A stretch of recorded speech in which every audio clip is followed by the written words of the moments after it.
ini mah udah strateginya udah jadi. Kayaknya nggak ada strategi baru gitu ya. Yang pertama adalah strategi endorsement. Persidangan, di persidangan ini saudara DRL ini agak maju deh tapi jauhan ya. Jadi saudara tersangka DRL ini akan menggunakan strategi endorsement. Jadi dia akan bilang bahwa produknya yang dia jual, tomat busuk, DNA sapu-sapu, stem cell, itu bukan produk dia, tapi itu adalah produk endorsement. Nah, ini juga satu hal yang sangat lucu sekali ya. Kenapa? Karena satu Indonesia, bahkan belahan neraka aja tahu bahwa produk itu adalah produk dari saudara tersangka DRL. Ya, yang kedua Bro Aziz, ya, tentang produk tersebut sudah ber-BPOM. Yang dokter ingin tanyakan, ya, Anda bilang dengan jelas Anda berkata bahwa produk klien saya semua sudah ber-BPOM, sehingga tidak mungkin akan ada pasal TPPU, tindak pidana pencucian uang di situ, karena semuanya sudah legal. Nah, yakin ya kita kunci ya di situ ya. Oke. Sekarang berarti balik.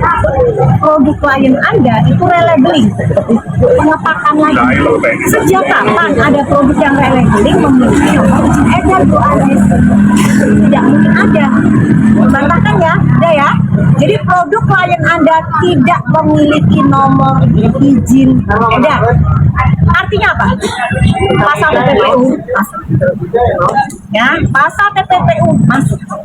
Dan yang juga enggak berhentinya Doti tekankan adalah keterkaitan dari ring satu keluarga kamu, keluarga dari tersangka DRL yang ikut menjual produk yang berbahaya, ikut menikmati ratusan miliar uang yang kamu dapatkan dari menipu masyarakat. Ya, tujuannya seperti itu. Jadi wajib itu dipertanggungjawabkan. Betul? Tadi. Jadi satu hal juga yang juga agak-agak kecewa ini, ada beberapa pernyataan dari penyidik yang mengatakan bahwa pasal 55 dan TPPU nggak bisa masuk. Kenapa? Karena sejak awal Dokter tidak melaporkan pasal tersebut. Nah, sekarang coba ditanyakan kepada kuasa hukum yang melaporkan mewakili. Kenapa pasal TPPU dan pasal 55 tidak dimasukkan? Kenapa? Meskipun tidak dimasukkan tapi seharusnya ketika berjalannya proses penyidikan. Dia dijelaskan yang Kenapa pada saat itu Pak Haryadi sebagai kuasa hukumnya Dokti pelapor tidak meletakkan pasal 55 dan pasal TPPU pada saat laporan awal? Coba tolong jelaskan.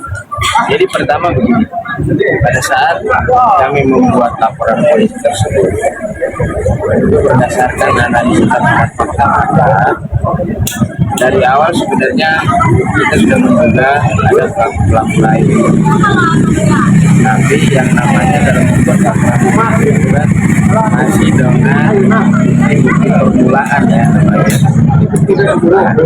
makanya kami gunakan konstruksi pasal dan itu pun berdasarkan hasil konseling dengan petugas yang ada di bagian SPKT. Setelah kami konseling, ini secara bersama-sama kami rumuskan pasal.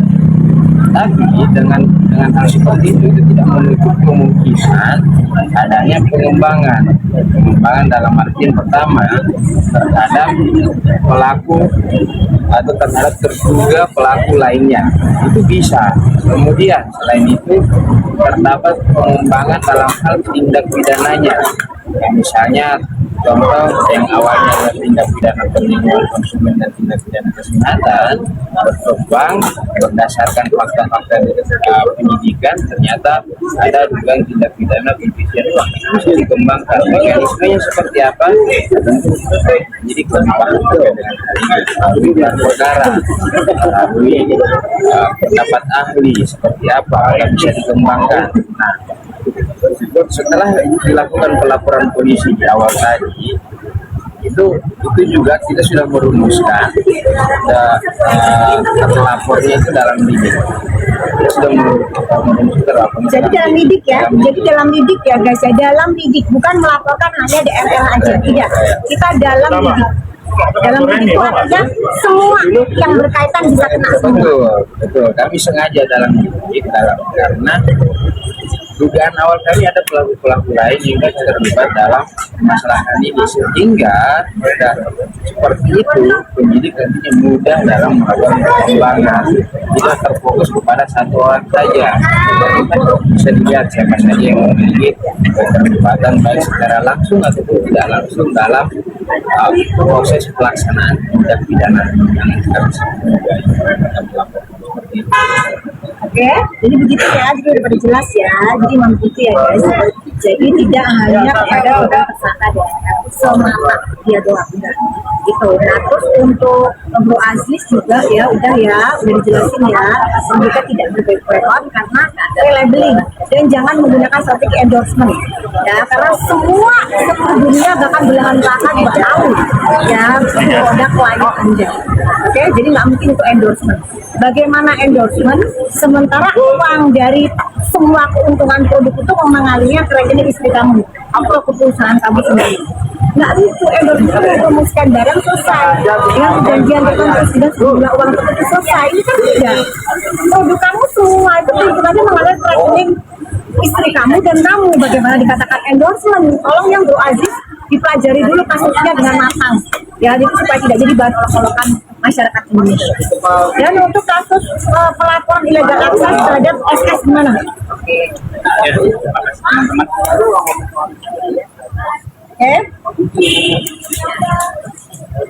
Jadi begini, update yang kami dapat dari tim penyidik per hari ini, telah ada komunikasi antara penyidik dengan tim kuasa hukum dari SLR. Anus ya? Ya, kita bilang dari kuasa hukum. Ya. Nah, kemungkinan ini sedang dipersiapkan untuk pemeriksaan di jadwalkan di minggu depan. Itu ya antara Selasa atau Rabu. Dan ini kemungkinan akan diambil tindakan yang patut dilakukan oleh tim penyidik. Dalam hal ini, karena ini melakukan terkait dengan ilegal akses, kemungkinan yang akan dilakukan oleh tim penyidik ini adanya penyitaan akun milik terlapor. Jadi kami mohon kepada tim penyidik, tim cyber agar dapat dilakukan pemeriksaan pada tahap penyidikan ini, jangan dapat dilakukan permintaan penundaan lagi yang sudah dilakukan oleh tim saya seperti kemarin ini. Jadi sehingga terhambat di tingkat penyidikan ini. Jadi kami memohon dari tim dari pelapor, dari dokter ini yang merasa telah dirugikan lah dengan adanya tindakan yang dilakukan oleh SS ini untuk dilakukan segera secepatnya. Kami meminta pada penyidik untuk dilakukan pemanggilan dan dilakukan penyitaan dari terlapor. Ya. Jadi untuk sementara itu. Nah yang kedua terkait laporan kami yang ada di Polres Jakarta Timur terkait dengan saudari terlapor juga, saudari SS, telah dilakukan pemanggilan terhadap saksi dari terlapor yaitu saudara Panda dan saya lupa satu lagi, dan ini tinggal menunggu kedatangan dari pihak terlapor yaitu SS untuk memberikan keterangannya di depan penyidik Polres Jakarta Timur terkait dengan kejadian waktu penyebaran fitnah di kejadian di Ayam Suwandi. Itu aja ya, kita yang dilakukan melalui media sosial, sehingga di penyidik ini sampai detik ini sama sekali belum bisa mendapatkan keterangan dari pihak SS terlapor maupun seperti yang ada saksi juga yang perlu dimintakan itu ya saudari RG yang kemungkinan fitnahnya itu didapat dari saudari RG. Dan sampai detik ini fitnah tersebut masih terus berkeliaran dan tidak pernah bisa dibuktikan. Jadi kita kasih panggung ya. Kita kasih panggung, kita laporkan, silakan berikan bukti-buktinya di depan penyidik. Tapi kenapa kalian tidak pernah mau datang? Kenapa kalian tidak pernah bisa untuk menunjukkan buktinya? Kan semua fitnah, semua giringan opini framing yang sampai saat ini masih kalian gunakan. Dan untuk FS, melakukan FS? Ya, hari ini saya dapat konfirmasi dari tim penyidik tim Polres Jakarta Pusat telah dilayangkan surat panggilan yang dijadwalkan hari ini, siang ini, bahwa FS ini ditunggu kedatangannya oleh penyidik tim Polres Jakarta Pusat jam 2 siang. Jadi untuk klarifikasi tentang perbuatan fitnah beliau kepada klien kami Doktif. Jadi kami mohon kepada FS, saudari FS yang telah membuat fitnah di media sosial yang sangat merugikan klien kami Doktif, mohon untuk hadir sebagai masyarakat yang taat hukum, apalagi FS juga mengerti, yang kita anggap mengerti hukum. Kami mohon. Meskipun cuma lulusan paket C, SD, tapi Doktif yakin kamu ngerti soal hukum. Kami mohon untuk hadir panggilan tim penyidik dari Polres Jakarta Kemarin Pusat. sempat juga dikatakan bahwa yang kirim surat adalah kurir.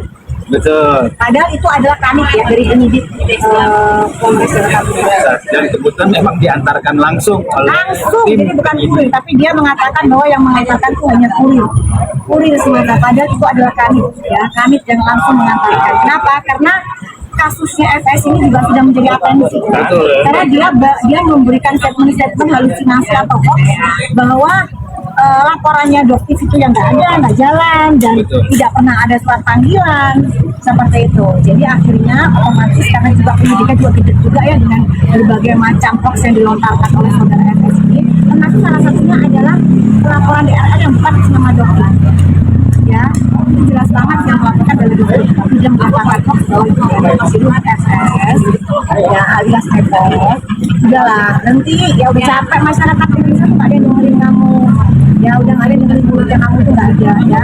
Sekarang Doktif kasih panggung, kamu hadapi yang namanya penyidik, berikan bukti-bukti bahwa Doktif pernah memeras modal. Apa yang dia katakan kalau tidak memberikan uang sejumlah nominal tertentu, maka Doktif akan menjelekkan produknya.